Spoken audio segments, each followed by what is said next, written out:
కేవలం 7,999K up to 10 kgs వరకు బరువు తగ్గి అధిక బరువు నుంచి వచ్చే ప్రధాన సమస్యలను దూరం చేసుకోండి. 12 ఏళ్ల కెరియర్, ఎన్ని ఫ్లాప్లు వచ్చినా తగ్గని ఆఫర్స్, గ్లామర్ బ్యూటీ ఇమేజ్ అన్నీ ఉన్న కెరియర్ మొత్తం మీద ఒకే ఒక్క స్టార్తో జతకట్టింది. ఇదంతా 8 ఏళ్ల క్రితం నాటి మాట. వెయిట్ చేయగా స్టార్ హీరో నుంచి పిలుపందుకున్న ఆ బ్యూటీ ఎవరో చూసిద్దామా? జై లవకుశలో ఎన్టీఆర్ మినహా పెద్ద హీరోలతో జతకట్టని రాశి ఖన్నా ఏకంగా పవర్ స్టార్ మూవీలో జతకడుతోంది. పవన్ హరిశంకర్ మూవీ ఉస్తాద్ భగత్ సింగ్ లో నటిస్తున్నట్లు నిర్మాతలు తెలుపుతూ పోస్టర్ రిలీజ్ చేశారు. శ్లోకా రోల్లో ఫోటోగ్రాఫర్ గా కనిపిస్తోంది రాశి. ఈ అమ్మడికి తెలుగులో ఆఫర్స్ ఉన్నా లేకపోయినా వెబ్ సిరీస్, తమిళ చిత్రాలతో బిజీగా ఉంది. మరోవైపు స్కిన్ షోతో ఇన్స్టాను వేడెక్కిస్తూ ఉంటోంది రాశి. రాశి ఖన్నా తన కెరియర్ లో తెలుగులో 25 సినిమాలు చేసింది. వీటిలో 5 మాత్రమే హిట్ అయ్యాయి.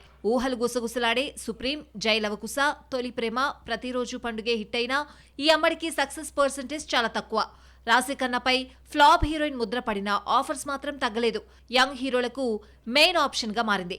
చైతుతో జతకట్టిన థ్యాంక్ యూ డిజాస్టర్ తర్వాత ఫేడ్ అవుట్ అయింది అనుకుంటే సిద్ధు జొన్నలగడ్డ తెలుసు కథలో హీరోయిన్ గా సెలెక్ట్ అయింది. లేటెస్ట్ గా ఉస్తాద్తో అదిరిపోయే ఛాన్స్ అందుకుంది రాశి. గ్లామర్ గా కనిపిస్తుంది, యాక్టింగ్ బాగుంటుంది, అన్నీ ఉన్నా ఈ అమ్మడి విషయంలో సక్సెస్ అందని ద్రాక్షగా మారింది. లేదంటే స్టార్స్ చుట్టూ తిరుగుతూ టాప్ రేంజ్ లో ఉండేది. కాస్త ఆలస్యమైన స్టార్ మూవీ ఛాన్స్ అందుకుంది. తెలుసు కదా ఉస్తాద్ భగత్ సింగ్ తో అదృష్టం పరీక్షించుకుంటోంది రాశి.